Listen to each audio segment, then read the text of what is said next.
6월 27일 토요일 시편 132편 1절부터 18절까지의 말씀입니다.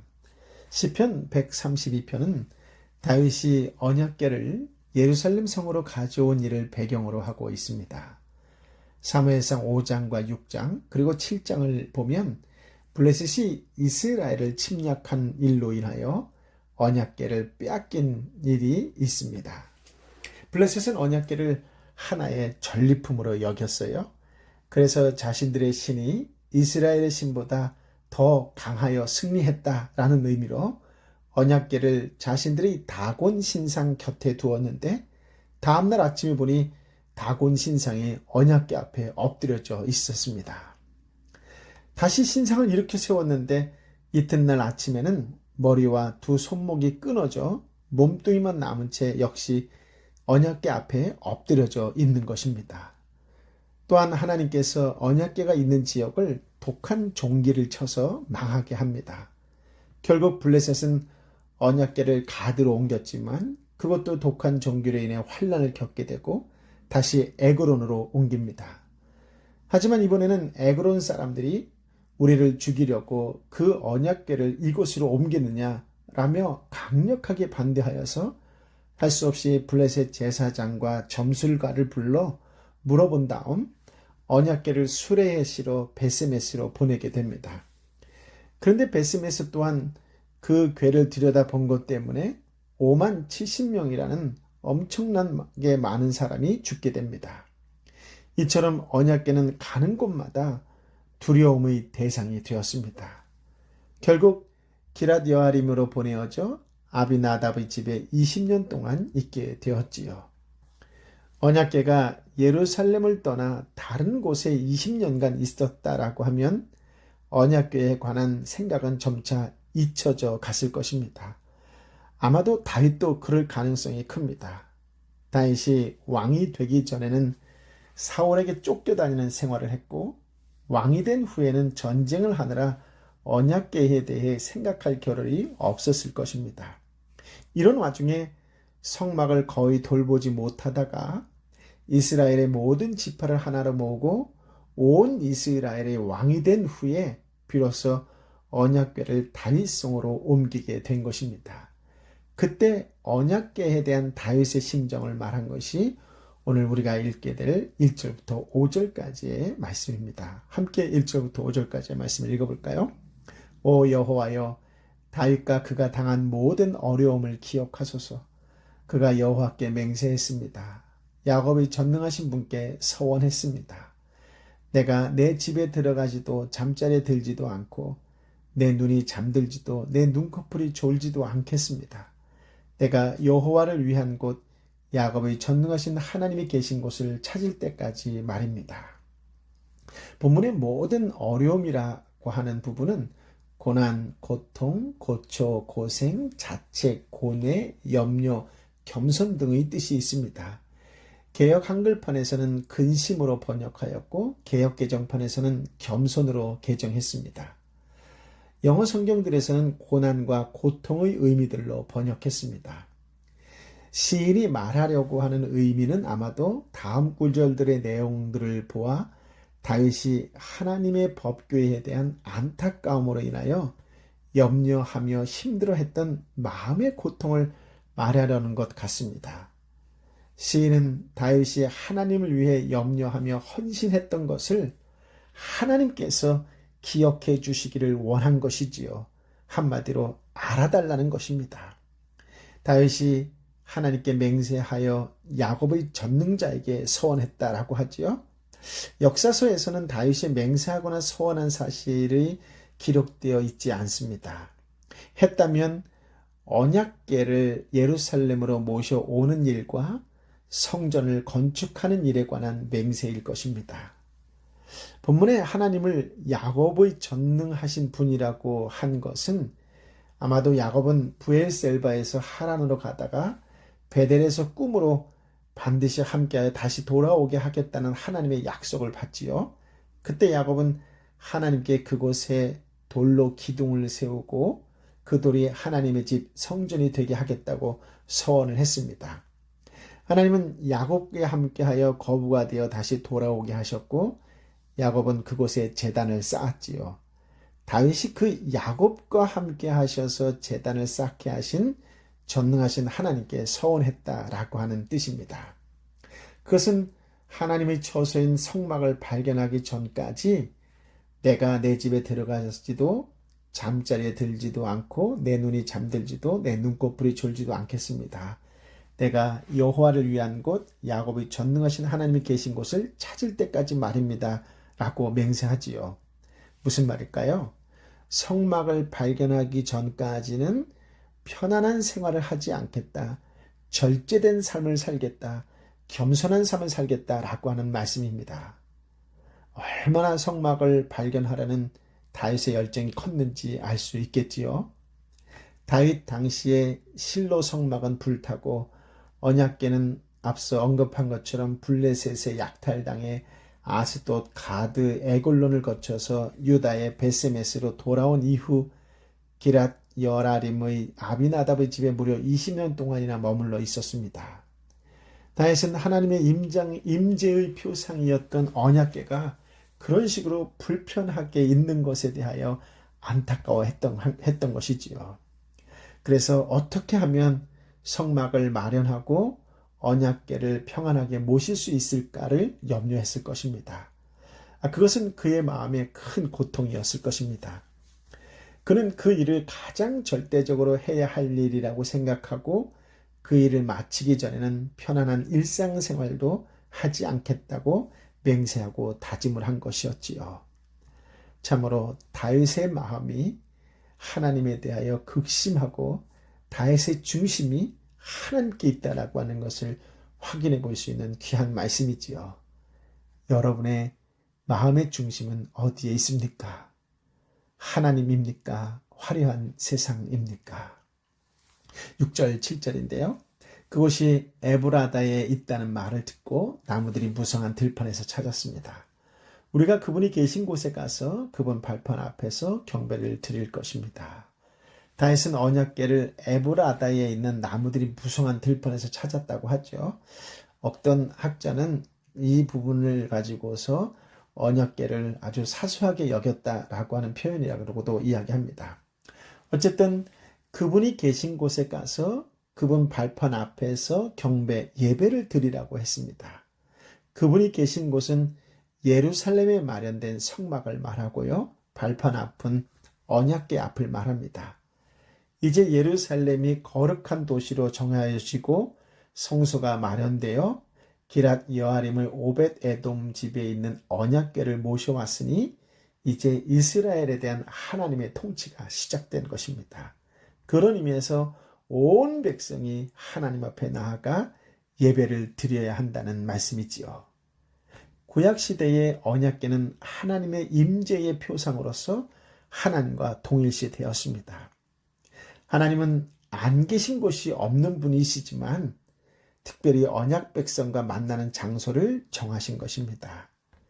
백성들에게 말씀하시고 백성들에게 예배를 받으시는 곳을 정하신 것이지요. 그것은 그들의 국가적 신앙의 정체성을 확보하기 위해서입니다. 한 곳을 정하지 않으면 율법을 배우지 못해 자의적으로 예배를 드리다가 타락하기 때문이죠. 그 대표적인 예가 구약시대의 산당입니다. 산당은 처음에는 하나님을 섬기는 곳이었으나 시대가 흐르면서 우상숭배의 장소로 변질되었습니다. 하나님께서는 사도행전 1장 4절에도 보면 신약시대에도 예수님 제자들에게 예수님을 떠나지 말라고 기도의 장소를 정해 주셨습니다. 오늘날에도 하나님이 안 계신 곳은 물론 없지만 신앙 공동체가 예배하는 일정한 장소에서 예배 받으시고 은혜를 베푸신다는 점을 간과해서는 안 될 것입니다. 8절부터 10절까지의 말씀을 함께 읽어볼까요? 오 여호와여, 주와 주의 능력의 언약궤는 일어나 쉬실 곳으로 들어가소서. 주의 제사장들은 의로 옷 입고 주의 성도들은 기뻐 외치게 하소서. 주의 종 다윗을 위해 주의 기름 부음 받은 일을 외면하지 마소서. 기도지요. 세 가지 기도가 나옵니다. 첫째는 여호와께서 능력의 언약궤와 함께 쉬실 곳, 즉 평안한 곳으로 들어가기를 부탁하는 기도입니다. 곧 시온으로 가셔서 그것을 영원한 거처로 삼으시라는 부탁이지요. 둘째는 평안한 곳에서 행해지는 제의에 대한 기도입니다. 제사장들은 의로 옷 입고 정의를 시행하는 주체이지요. 그리고 성도는 예배드릴 때 하나님께 악기와 노래와 춤으로 즐거이 기쁨으로 외치며 찬양합니다. 셋째는 기름 부음 받은 자에 대한 기도입니다. 왕위에 오르는 다윗의 후손들을 외면하지 마시기를 간구합니다. 하나님께서 하나님 마음에 합했던 다윗을 기억해 주시고 다윗에게 약속해 주셨던 후손에 관한 언약을 기억하여 은혜를 베풀어 달라고 기도하는 것이지요. 11절 12절입니다. 여호와께서 진심으로 다윗에게 맹세하셨으니 번복하지 않으실 것입니다. 너의 몸에서 나온 것 가운데 하나를 내가 너의 왕자에 앉히리라. 만약 너의 자손들이 내 언약을 지키고 내가 가르칠 교훈을 지키면 그들의 자녀들도 너의 왕자에 영원히 앉게 되리라고 하셨습니다. 하나님께서 다윗에게 맹세하는 형식이 나오지요. 다윗이 성전을 건축하겠다고 맹세한 것에 대해 여호와 하나님께서 답변하시는 사무엘하 6장 7장을 배경으로 합니다. 너의 몸에서 나온 것 가운데 하나를 내가 너의 왕자에 앉히리라.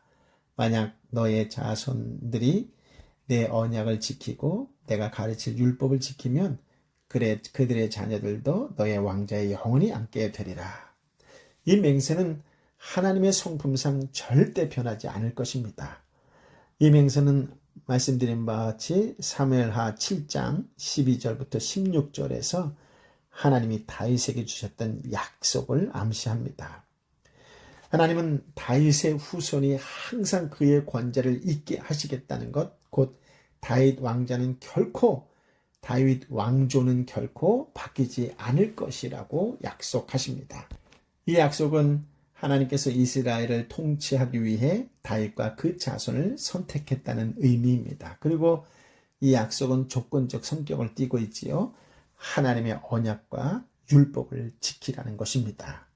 곧 하나님의 약속을 기대하는 사람은 당연히 그에 대한 책임감을 가져야 한다는 말씀이지요. 13절부터 18절까지의 말씀인데요. 여호와께서 시온을 선택하셨고 주께서 계실 곳이 되기를 바라셨습니다. 이것이 영원토록 내 안식처가 되리라. 내가 여기 있을 것이다. 내가 그것을 바란다. 내가 시온에게 먹을 것이 많도록 복을 주어 성의 가난한 사람들이 배부르게 먹게 할 것이다. 또한 제사장들에게 구원의 옷을 입힐 것이니 성도들이 기뻐 외치리라. 여기에 내가 다윗을 위해 뿔에 싹이 트게 하리니 내가 기름 부은 이를 위해 등불을 세워 두었다. 그의 적들에게는 내가 수치의 옷을 입힐 것이나 그는 머리 위에 면류관으로 찬란히 빛나리라. 14절부터 18절까지의 말씀은 8절부터 10절의 기도에 대한 하나님의 응답입니다. 먼저 13절을 통하여 하나님께서 당신의 거처로 시온을 택하셨지요. 시온은 시온산을 말하는데 의미상 시온산에 있는 예루살렘을 가리킵니다. 하나님께서 예루살렘을 선택하시고 그것을 하나님께서 임재하시는 성전을 세우기로 하셨다는 말씀이지요.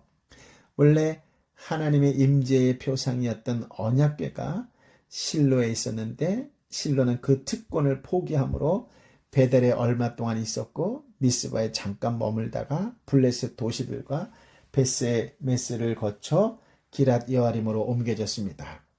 기랏 여아림에서 20년 동안 있다가 다시 오베데돔의 집에 3개월 있다가 마침내 예루살렘으로 들어오게 되었지요. 하나님께서는 시온을 영원토록 내 안식처가 되리라 라고 말씀하셨습니다. 이것은 다윗 왕조의 후손이 영원히 끊이지 않을 것에 대한 보증이 됩니다. 하나님이 계시는 곳, 언약궤가 있는 곳에는 복이 넘칩니다. 내가 시온에게 먹을 것이 많도록 복을 주어 성의 가난한 사람들이 배부르게 먹게 할 것이다 라고 15절에 말씀하시지요. 하나님께서 예루살렘을 선택했으니 예루살렘의 식료품을 충분히 채워 주시겠다는 것입니다. 그래서 가난하고 소외당하는 자들이 없게 한다는 말씀이지요. 이것은 생활에 필요한 모든 필요를 비롯하여 구원과 평화와 번영을 보장한다라고 하는 말씀입니다. 그리고 내가 제사장들에게 구원의 옷을 입힐 것이니 성도들이 기뻐 외치리라 라고 하셨지요. 제사장은 하나님의 구원의 도구로 사용하고 성도들은 찬양의 도구로 사용하실 것입니다. 구절의 의가 이 본문에서는 구원으로 나타났습니다. 즉 구원은 의의 결과이지요. 하나님께서 제사장들에게 의와 구원을 전달하게 하여 그 은택을 경험하는 이스라엘 백성들이 즐거이 기쁨으로 하나님을 찬양하게 하신다는 뜻입니다. 그리고 내가 다윗을 위해 뿔에 싹시 트게 하리니 내가 기름 부은 이를 위해 등불을 세워두었다 하셨습니다. 뿔은 힘과 권능과 번영을 뜻하는 것으로 다윗 왕과의 권세를 상징하고 등불은 후손이 끊이지 않을 것에 대한 약속입니다. 이는 다윗을 번영케 하고 그의 후손으로 왕조를 계속 있게 하겠다는 말씀이지요. 그리고 그의 적들에게는 내가 수치의 옷을 입힐 것이나 그는 머리 위에 면류관으로 찬란히 빛나리라 라고 하셨습니다.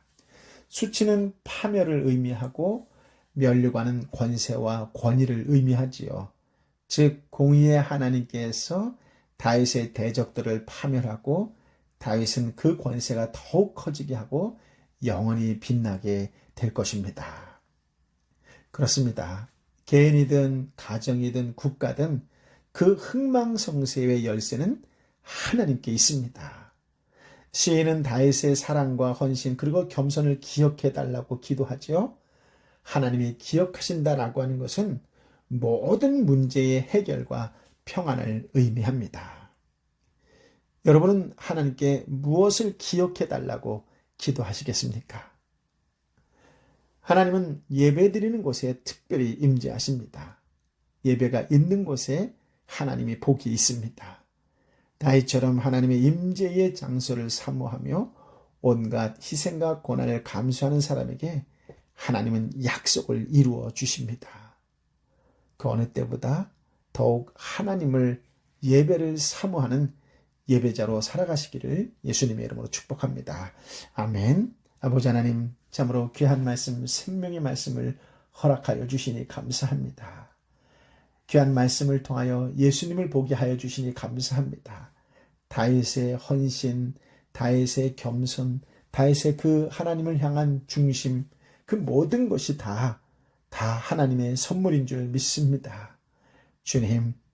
주님께서 이 땅에 오시어서 우리 삶의 모든 것의 기준이요, 방향이요, 본질이 되어 주셨던 것처럼 더욱 하나님만을 바라보고 사모하는 예배자로 살게 하여 주옵소서. 무엇보다도 인터넷으로 드려지고 있는 이 안타까운 현실 속에서 더욱 하나님을 사모하는 그 뜨거운 열정이 예배드리는 그곳이 하나님의 임재로 인하여 큰 기쁨으로 손뼉치며 찬양하는 영광의 순간이 될 수 있도록 예배 가운데 임재하여 주옵소서. 무엇보다도 교회에 역사하시는 주님을 더욱 사모하며 교회의 문이 활짝 열릴 수 있도록 상황과 환경을 주님 환하게 열어 주옵소서.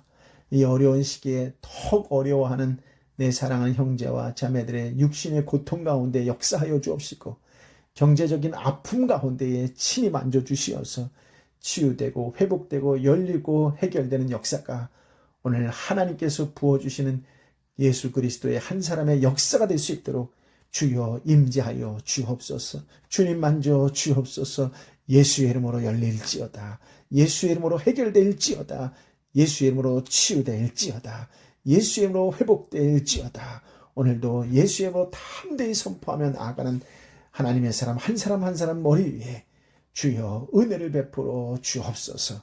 이제는 길이여 진리여 생명 되신 우리 주님 예수 그리스도의 은혜와 아버지 하나님의 크고도 놀라우신 사랑과 성령 하나님의 위로 역사 교통 충만하시니 주님께서 주신 말씀을 붙잡고 이 말씀이 나의 약속의 말씀인 줄 믿습니다 하면서 말씀대로 순종하며 살아가기로 결단하고 결심하는 하나님의 사람들 한 사람 한 사람 머리 위에 저들이 애통하는 심령으로 간절한 마음으로 함께 기도하는 공동체의 사람들 한 사람 한 사람 머리 위에 가족과 직장과 또 함께 기도하는 이웃들 가운데에 열방의 선교사님과 선교지 위에 함께하여 주옵기를 간절히 축원하옵나이다. 아멘.